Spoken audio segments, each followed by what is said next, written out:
This episode is brought to you by Vital Farms. Isn't it bullshit to have to question where your food comes from? At Vital Farms, you can trace your pasture-raised eggs all the way back to the source, the pasture.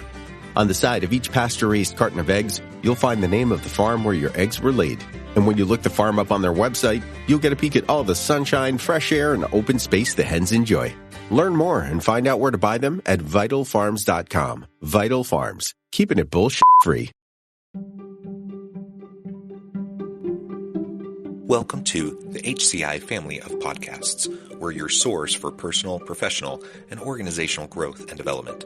We share our own original research, explore industry trends, and interview executives and thought leaders from across the globe. Join us for practitioner-oriented content around all things leadership, HR, talent management, organizational development, and change management. Maximize your personal and organizational potential with the HCI family of podcasts.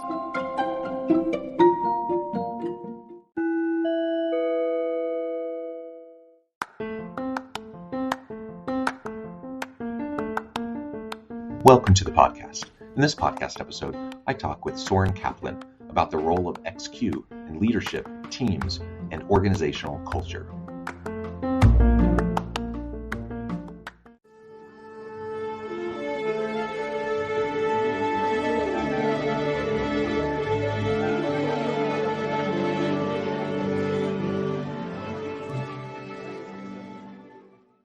Soren Kaplan, welcome to the conversation today. Nice to be here, John. It is a pleasure to be with you. You're joining us from the Seattle area. I'm south of Salt Lake City in Utah. And today we're going to be talking about experiential intelligence, or XQ. We're going to explore what that really means and then talk about it in relation to leadership teams and developing a strong, healthy organizational culture. As we get started, I wanted to share Soren's bio with everybody. Soren Kaplan has been named one of the world's top management experts and consultants by Thinkers 50 and Business Insider. He is a columnist for both Inc. magazine and Psychology Today, where he focuses on how to build high-performing, resilient, and innovative teams and organizational cultures. That's just a snippet. I could go on and on, but I'm going to pause there. Anything you would like to highlight by way of your background, personal context before we dive on in? Only that I have worked globally around the world with tens of thousands of leaders, trying to understand what allows for disruptive leadership in terms of disrupting yourself so you can disrupt the market from a business angle. And then on the personal side, you know, I've had the professional experiences, but I've also, had a lot of personal experiences that have kind of led me to write the book that I just wrote and identify how important experience itself is in becoming that third leg of the intelligence stool that we'll talk about. Yeah, well, great. And why don't we begin there? And you just mentioned the three legs of the intelligence stool. We often talk about IQ, EQ. What exactly do you mean by experiential intelligence? Why is it important? And how does it complement IQ and EQ? We've known for a long time IQ is important, and we have tests to measure it. Then we learned emotional intelligence, or EQ, is important, which basically means being in touch with our own emotions and the emotions of other people. And in today's world where things are changing faster than ever, you have technology disruption, you have artificial intelligence, you've got a whole host of changes happening around us. Intellect and emotions aren't sufficient. We need to understand how have the experiences that we've had growing up and in life and in business shaped us and given us assets that might be hidden, and also be able to see other people's assets, experiences that they might not necessarily be able to articulate, but that really fundamental to success. And that's really what experiential intelligence is all about. Yeah, so tapping into our past experience, understanding our experience and the experiences of others, helping everyone. I mean, as you're saying that, I'm thinking, oh, that kind of sounds like therapy. You go, you sit on the couch, you talk to somebody, and they help you unpack stuff from your past that maybe you haven't really spent time reflecting on. I guess my question then would be, outside of something like therapy, which I think probably most people can utilize to good effect, how would people go about developing this XQ awareness and ability? What's some of those first steps? Yeah, that's a great question. So let me just make this clear what we're talking about. So John, how did you learn to ride a bike? Did you read the manual? No, No, I totally think I tried it hopped on out. and I tried.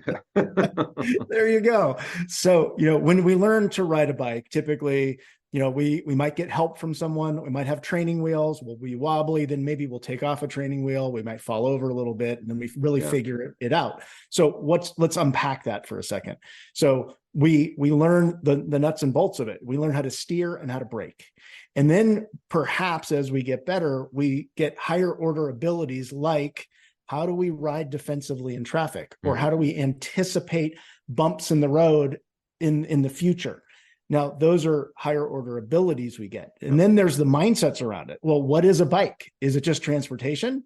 Or is it about adventure? Or is it about socializing? How we decide to look at a bike in relation to ourselves is also important in terms of what we do with it. So you've got mindsets, higher order abilities, and just base skills and knowledge. And those are the three elements of experiential intelligence. Now, you talked about kind of going deep. So let's go deep for a second. I can learn how to ride a bike and I can just do it. And I can decide, oh, this is just for transportation. And that can all be conscious. However, let's say I'm riding a bike and I fall over in front of my friends when I'm younger and I'm embarrassed, or I get hurt. Bike riding can become a threat to me, or it can become a source of a reminder of the shame I had in front of my friends. And then I might shy away from even wanting to ride a bike. And so there are these mindsets that can get in the way potentially based on our experiences as an inhibitor of great leadership, of innovation, of teamwork, of risk-taking, or we can be more conscious of what went into those experiences so we can either overcome the limiters or really lean into and leverage those strengths that we gained from whatever those experiences are, just like riding a bike. And right now I have 4 teenage daughters, and I have one that, has been working on her permit and just got her license. And so we're past the bike riding stage, but we're to, those higher order skills like you're talking about, versus, when I first take my daughter to the parking lot after she gets her permit and starts, I just start to do the very basic things, very much relevant to what you were just describing. And the reality is we all have those things, right? In our everyday lives, for kids developing, it may be a bike, or a teenager, it might be a car.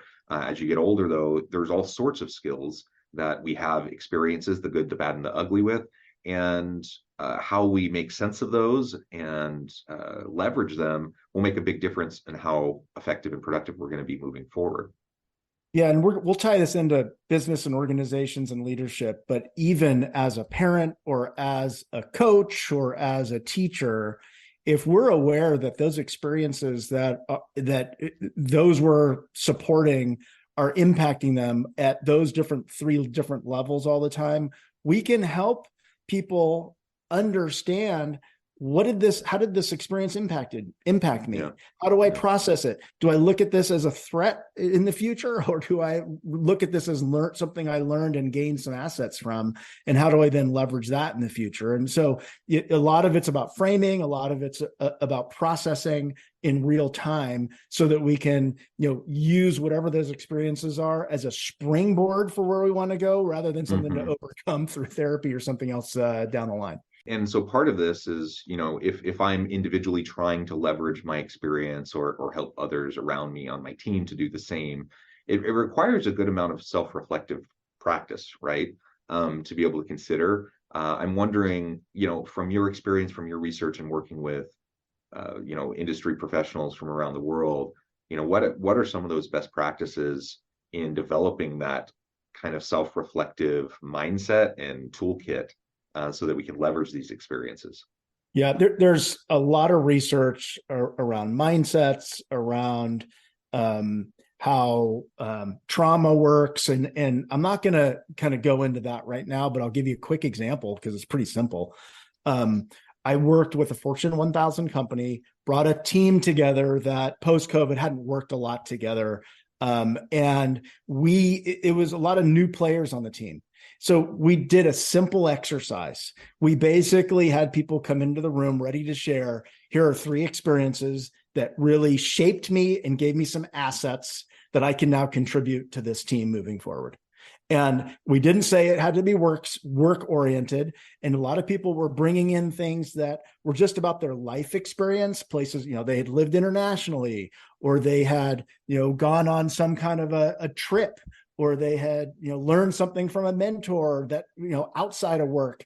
And the incredible level of vulnerable depth of sharing surfaced these competencies and capabilities and skills and mindsets of this team that people wouldn't have known otherwise if they had just gotten together and, kind of at a surface level, just said, what's on my resume that I'm going to contribute.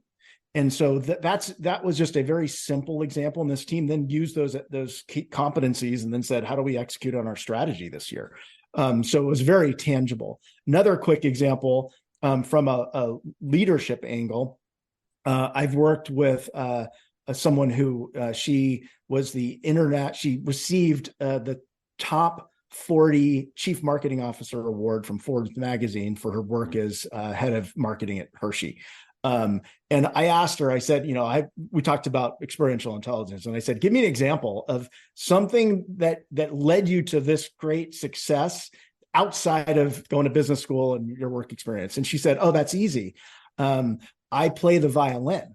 And I said, well, what do you mean? And she said basically that she had to learn to play in an orchestra. She had to have intense focus and get really good herself, but know when to step in and step back in her orchestra. And she also had to write, she was a composer, so she was creative and wrote music.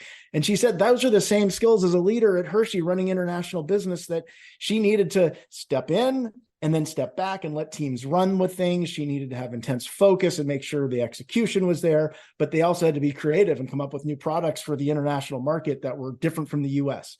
And so she was able to, at least this individual leader had a line of sight to those personal experiences and the skills and mindsets they developed, and then how they translate to leadership. And then we talked about how she can then find that in her team members also, and how to uncover that, because not everybody comes to the table with a real solid awareness of the experiences they've had outside of work and how they can contribute inside of work. Well, and as you were describing that leader's experience, I'm thinking this is just further indication to me that we spend far too much time, in organizations thinking about someone's educational pedigree or someone's, where they've kind of moved up the hierarchy in a particular set of roles, or a certain career path. Like if we can learn to leverage experience better, there can be so many potential pathways to future leadership opportunities, because we can recognize when someone has the skill sets, the mindsets that are going to help them to be successful, whether they have, all the experience that someone else has in sales specifically, or in, name the function, right? Now, there are technical skills you need to develop to be successful in a lot of different types of positions, but a lot of times there's transferable skill sets that come from the experiences that we have. And I think often we shortchange them when we're considering people for potential leadership positions. And there's huge implications for recruiting and talent management and leadership development and staffing your innovation teams. And there's giant implications for that. And then you look at what you just said, and then the trajectory of what people, and this is, I think, in part because of the pandemic and COVID, a lot of younger people under 30 no longer see a college degree as that, kind of tried and true lever for success. It's less than 50% see it as extremely important anymore. And so you have, kind of a recognition that having experiences can lead to quote unquote success in other areas. And then you see big companies like Google and others creating certificates and other types of alternative forms of experience that are oftentimes hands-on to bypass, what a lot of people are seeing now as a broken education system. So I think we're going to see more and more recognition that experience is really a lever and an important one, and that we need to understand it more broadly than what's on our resumes. And that's really a key to success in teams, individually, and even in life, being aware of that. Yeah. So if as a leader, I understand the importance of XQ, I try to practice regular self-reflection. I try to model leveraging my own past experiences towards my future performance and success. If I can do that, and then I can work with my team to help them develop similar mindsets and to do some of the types of things that we've been talking about. What have you seen from research and from your practitioner work? What are those impacts on teams as they, organizations want to innovate, they want to create, they want to add value to the market. How does XQ connect with those desires and those outcomes?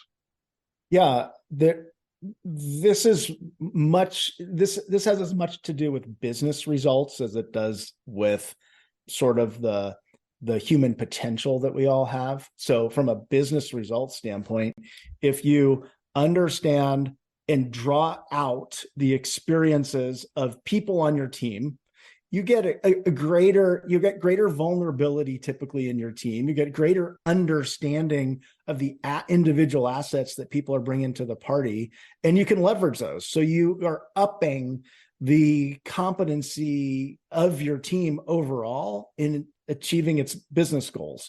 If you do that organizationally and you identify those individuals, first off, who have had great careers and experiences that can be shared, you're really leveraging the best practice, the informal knowledge oftentimes of the organization. So you're surfacing competencies that might go untapped.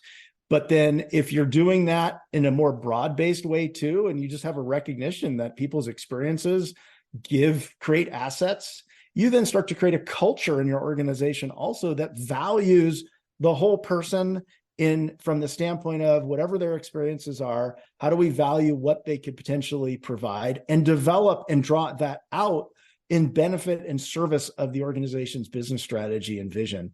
So you start to change culture with this type of a approach as well. Again, referring back to what we were just talking about a minute ago and how it contributes to culture, I'm thinking about the traditional hierarchical organization and the traditional succession planning and career pathways, and go to high school, go to college, maybe graduate school, you come into the organization, you work your way up. And we know that for decades, that has slowly been eroding. And there's a different reality, certainly today, than there was for my parents' generation or their parents' generation. People are switching not only organizations, but entire careers multiple times throughout their work life. So the idea that you're going to go work for one organization for a really long time is almost a bit silly. And frankly, younger workers, young millennials and Gen Z workers, like the whole notion of even working for the same organization for the rest of their lives sounds so abhorrent. That's not even something they want to explore. So recognizing these kinds of shifts in the psychological contract of work and how that's ebbed and flowed over time, I think is an important piece of this. And organizations are struggling to attract and retain really great people, right? And we know if you're not attracting and retaining great people, it's going to be hard to have a really dynamic team culture, because people want to work with other, good people want to work with other good people. They want to have good resources to grow and develop continually. And they want to be able to leverage, what they've done in the past towards future successes.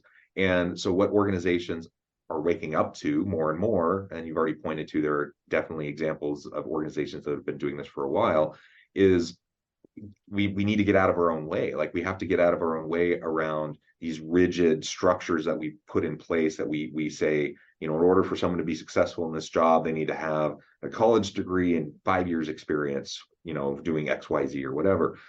There may be instances where those kinds of requirements are necessary, but a lot of times I think it's just an artifact of the past, and it doesn't really serve us all that well now. And so we're leaving talent on the table. Like, we're literally losing good people because they don't have a way to progress in the organization in a way that's meaningful to them, because they're stuck on like kind of one rigid career pathway, and there's only so much opportunity for advancement in that rigid career pathway. But if organizations can recognize how to better leverage the experiences of these people in perhaps diverse ways in other parts of the business, then it solves our retention problem. It solves the labor shortage and skills gap problem. It helps with the cultural components of the teams. It just can help in so many ways. And I get that more and more organizations are starting to think this way, but it seems like there's still a huge gap, between kind of the traditional notions of career pathways versus how we can leverage XQ into a more agile kind of a career future. I don't know. Any thoughts on that?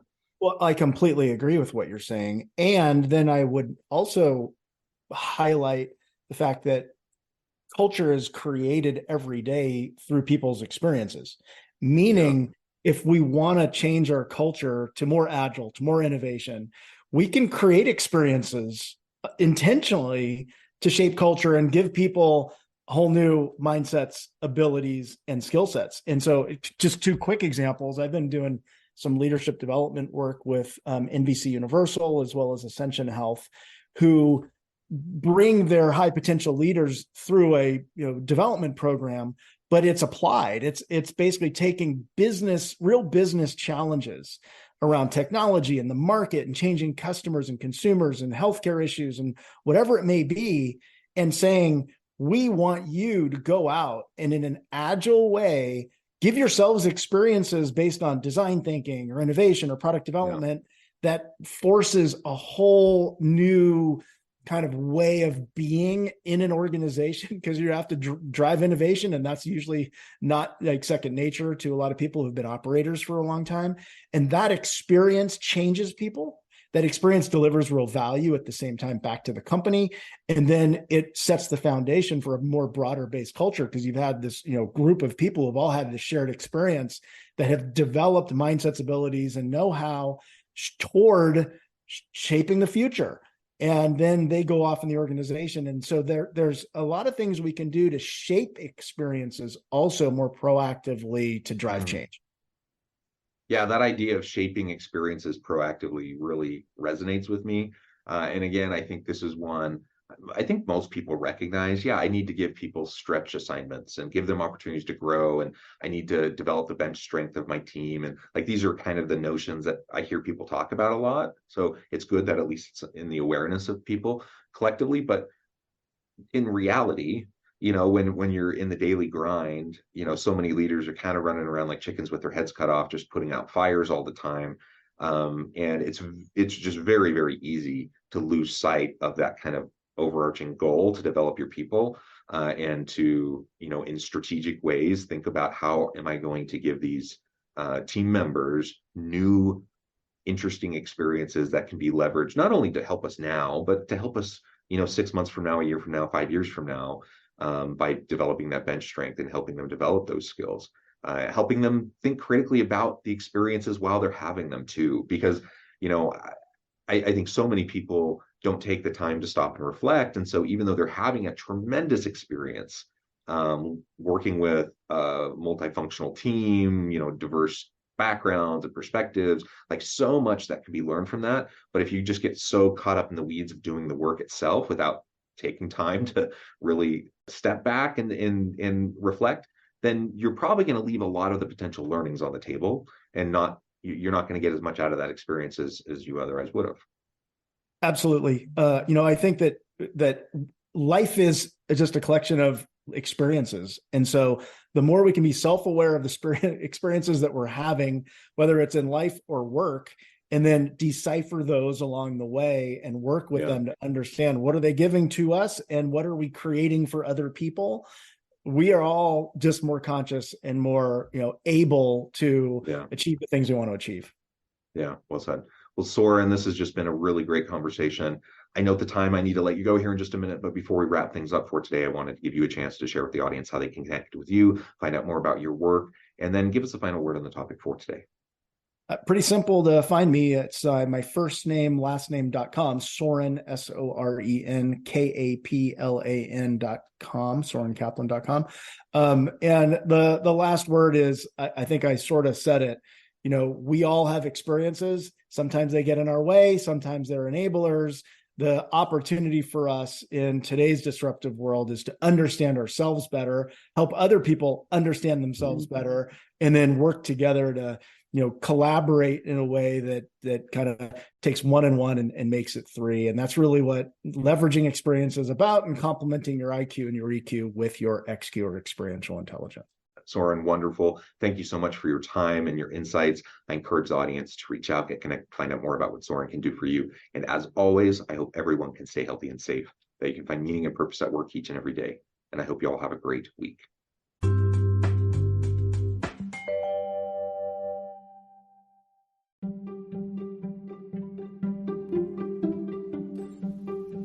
Thanks for joining us for this episode of the podcast. We hope you stay healthy and safe, and please join us again soon.